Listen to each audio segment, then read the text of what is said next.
Hello, this is Ariadne Rainbird, and today I'm going to talk about the Mesopotamian deities Ninlil and Enlil. Ninlil is a Mesopotamian goddess associated with healing and with determining fates and destinies. She is the wife of the god Enlil and associated with various other goddesses, such as Sud, also considered to be the wife of Enlil. And in the myth of Enlil and Sud, after marrying Enlil, Sud receives the name Ninlil. Ninlil's parents are Nisaba, goddess of writing, and Haya, who is also associated with scribal arts and with grain. Though in the myth Enlil and Ninlil, her mother is called Nunbasagunu, the god list An equals Anum states that this was an alternative name for Nisaba. Ninlil is the mother by Enlil of Nergal, the god of the underworld, Nanna, the moon god, and Ninurta, the warrior god. Ninlil and Enlil were chiefly worshipped in Nippur and Tumal, where there were many temples and shrines dedicated to them. In the 1st century BCE, Ninlil's worship spread to Hirsakalaba, near Kish, where she was worshipped alongside Bizilla, a goddess who may have been her attendant, according to Wikipedia. Ninlil is also associated with Sudak, a healing goddess who is the wife of the sun god Shamash. In Syria, she was associated with the local goddess Shalashz, the wife of Dagon, who was seen as equivalent to Enlil. In the Neo-Assyrian Empire, Ninlil became the wife of the supreme god Ashur and became Mulisi. She was also identified at times with Ishtar and Serua. A late hymn describes Ninlil as the ruler of both earth and heaven and says that Enlil made no decisions without her. From the 3rd dynasty onwards in Ur, Enlil and Ninlil were considered to be the source of earthly royal authority. Enlil and Ninlil were also responsible for appointing other deities to their positions. One hymn says that they bestowed Inanna's position upon her. Another says that they made Nergal god of the underworld. Enlil and Ninlil were seen as the father and mother of the gods respectively. Ninlil is one of the 4 goddesses described as Amma, or mother, in the temple hymns, along with Nintur, Ninisina and Bau. Ninlil is sometimes compared to a cow, but does not appear as a cow in art.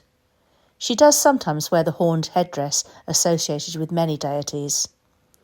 Ninlil is associated with the constellations of Ursa Major and Lyra.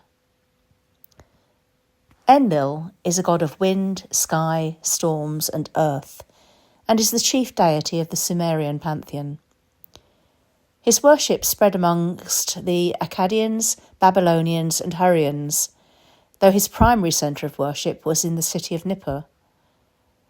This temple was supposedly built by Enlil himself and was considered to be the mooring rope of heaven and earth. Enlil was considered so holy that one of the hymns to him states that none of the other gods could look at him. In the Sumerian creation myth, it is Enlil who separates An, or heaven, from Ki, earth, and makes the world habitable for humans. In the story of Enlil and Ninlil, Ninlil has come of age, and it is time for her to find a husband. Her mother tells her of Enlil and how handsome he is, but warns her not to give in too easily to his advances, should she stray too near to the river where he dwells. The text says, "At that time the maiden was advised by her own mother. Ninlil was advised by Nunbakegunu. The river is holy, woman. The river is holy, don't bathe in it. Ninlil, don't walk along the bank of the Id Nimbura Tum. His eye is bright, the Lord's eye is bright, he will look at you. The great mountain father Enlil, his eye is bright, he will look at you. The shepherd who decides all destinies, his eye is bright, he will look at you. Straight away he will want to have intercourse, he will want to kiss. He will be happy to pour lusty semen into the womb, and then he will leave you to it." She advised her from the heart, she gave wisdom to her. The river is holy. The woman bathed in the holy river. as Ninlil walked along the bank of the Idnumintum. His eye was bright. The Lord's eye was bright. He looked at her. The great mountain father Enlil. His eye was bright. He looked at her. The shepherd who decides all destinies. His eye was bright. He looked at her. The king said to her, I want to have sex with you. But he could not make her let him. Enlil said to her, I want to kiss you. But he could not make her let him. My vagina is small, it does not know pregnancy. My lips are young, they do not know kissing. If my mother learns of it, she will slap my hand. If my father learns of it, he will lay hands on me. And this is from the translation of the myth in English. Ninlil sees Enlil and is immediately attracted to him, but resists his amorous advances. However, Enlil pursues Ninlil and rapes her, through which she conceives the moon god Suen Akimbaba. I found different interpretations of this myth, and in some, Ninlil is willing rather than raped, and the crime is not rape, but the crime is premarital sex.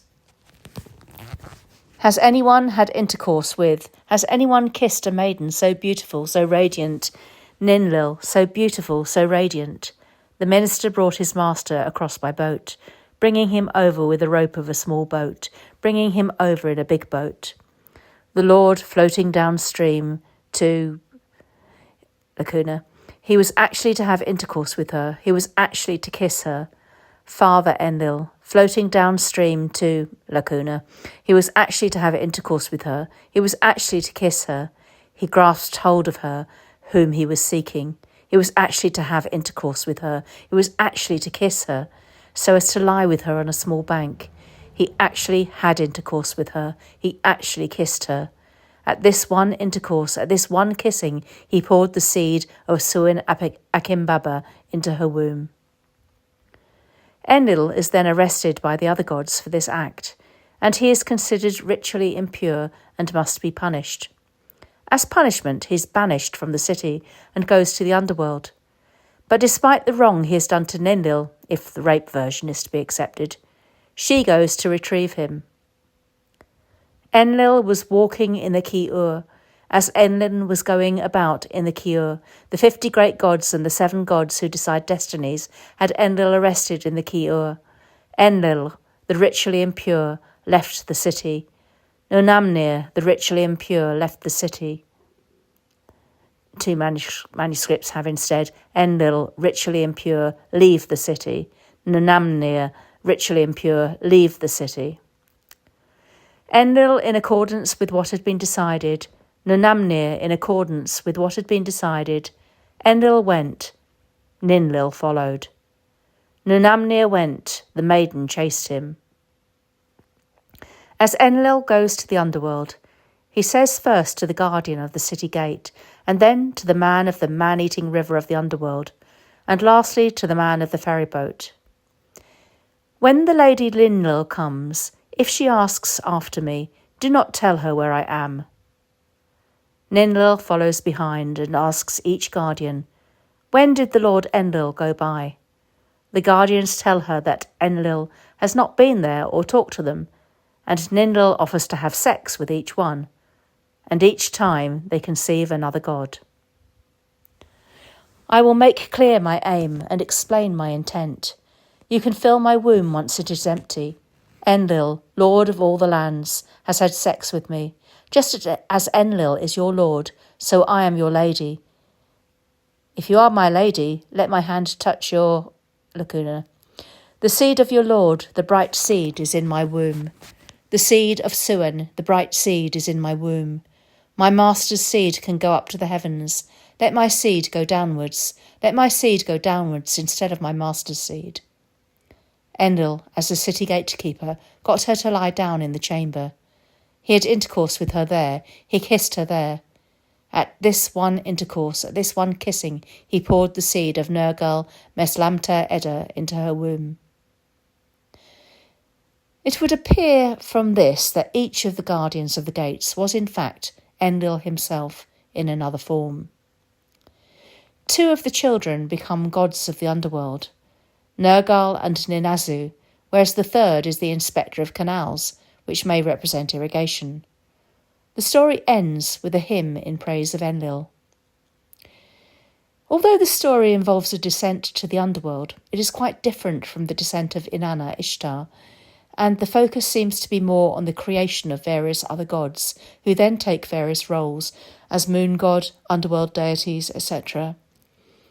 Despite his supposed punishment by the other gods, Enlil does not lose any power or influence, and he and Ninlil continue to couple, with Enlil taking various guises.